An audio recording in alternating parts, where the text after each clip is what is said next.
setting up at the table and selling the books and introducing it to retailers to make sure they would carry it for the readers, and making it available to readers for the first time so that they could then go to their comic store and ask for it.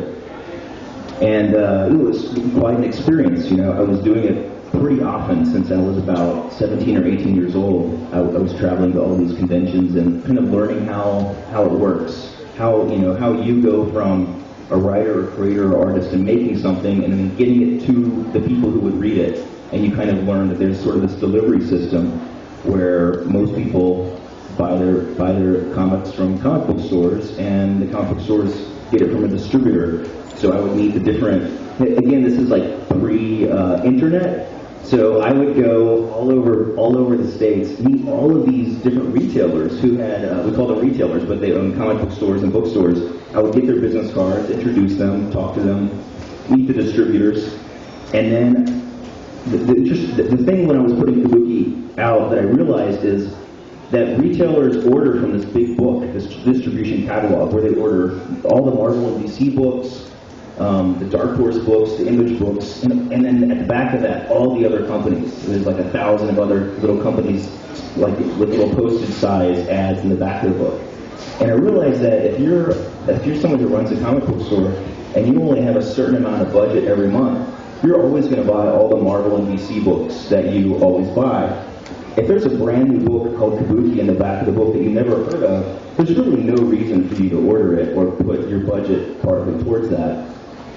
So I felt like they would be ordering my book based on nothing, based on not knowing what it is, except a tiny description in the back of this book, and why put their money towards that and order it when they can buy Spider-Man.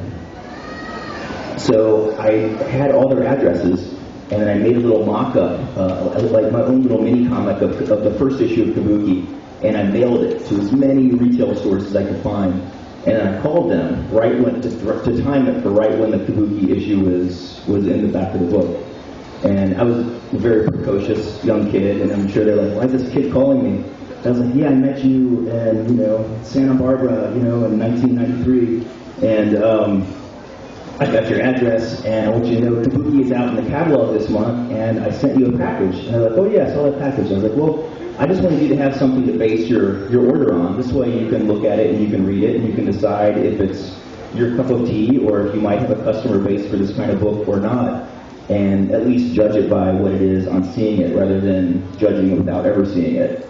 And so I'm sure some of them never gave it a thought after the phone call, but other ones probably got a kick out of me, calling them and thinking about them and being precocious and having that kind of initiative.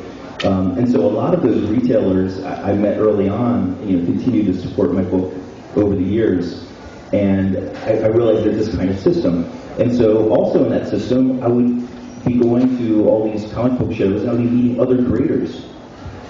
And some of them, like I said, I met Brian Bendis since 1993, and we began working together and learning from each other. And ever since then, we've been working together the entire time. And when one person gets a job somewhere, someone else introduces them to somebody else.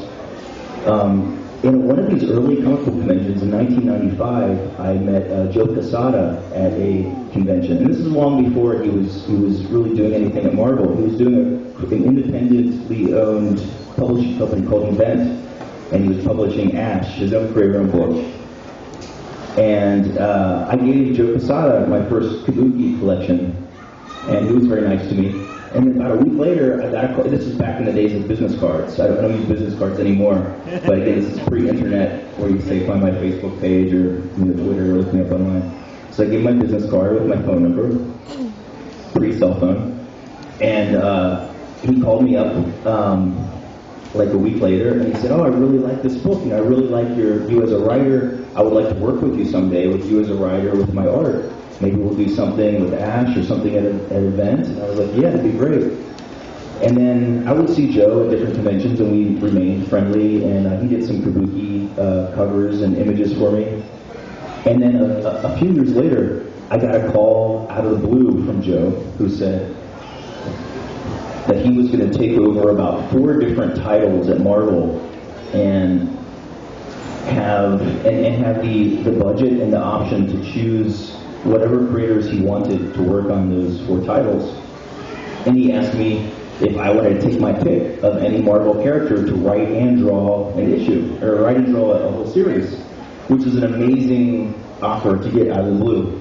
But I had just started, I had left the small publisher Caliber Comics, and I had just started a brand new Kabuki series at Image Comics. This was 1997. And I launched a new series at Image, and I was writing and drawing it, which was a lot of work for me. And I said, well, I can't draw. I'm already drawing this. There's no way I could draw another title at the same time.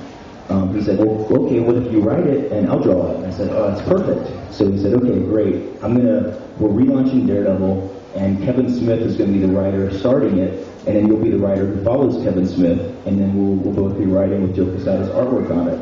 So it was really that very first Kabuki book that got me the offer to work for Marvel for the first time as a writer on Daredevil. Rumor has it you were responsible for Brian Michael Bendis getting his first job in Marvel. How true is this, and how did this come about? Yeah, I take full responsibility for all of Brian's success. Brian and I were, we were fast friends. We're both doing. First of all, Brian is so talented. I learned so much from him. Even when I was 20 years old, he was 25. Back in the mid '90s, he was still very smart, and I was learning a lot from him. And my view is, no matter what, he would have been successful because he was just that good at it. And he had such a unique voice. But the way it worked out, I was writing Daredevil, and Joe Quesada was doing the art on it. And Joe said, "Hey, do you want to do some covers for Daredevil?" And I said, "Oh, okay, I'll paint. I'll paint the first cover." So that was my very first artwork I ever did for Marvel, was just painting the cover to the first Daredevil issue that I did the writing for. And then Joe had this cool idea, like, what about the other covers? We collaborate on them. And so what I would do is I would do layouts. I would send Joe layouts for all of the covers, and then he would do a pencil version of that cover, and he would send it to Jimmy Palmiotti, who would ink it, and then they would send me a FedEx package of the original art.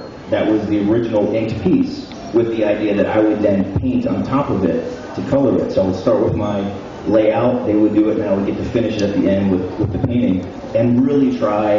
And there's a lot of pressure not to ruin it, because this was the original piece of somebody else's piece that I'm now painting on top of.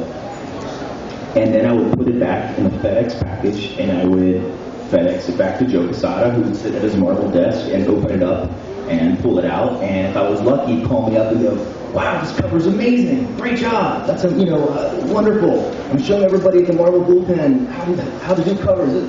So sometimes it would be that great response.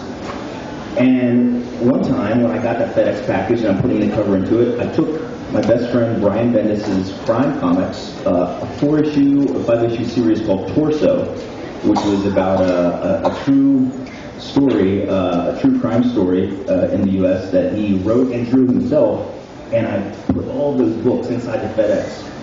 So this time when Joe Quesada is at his desk,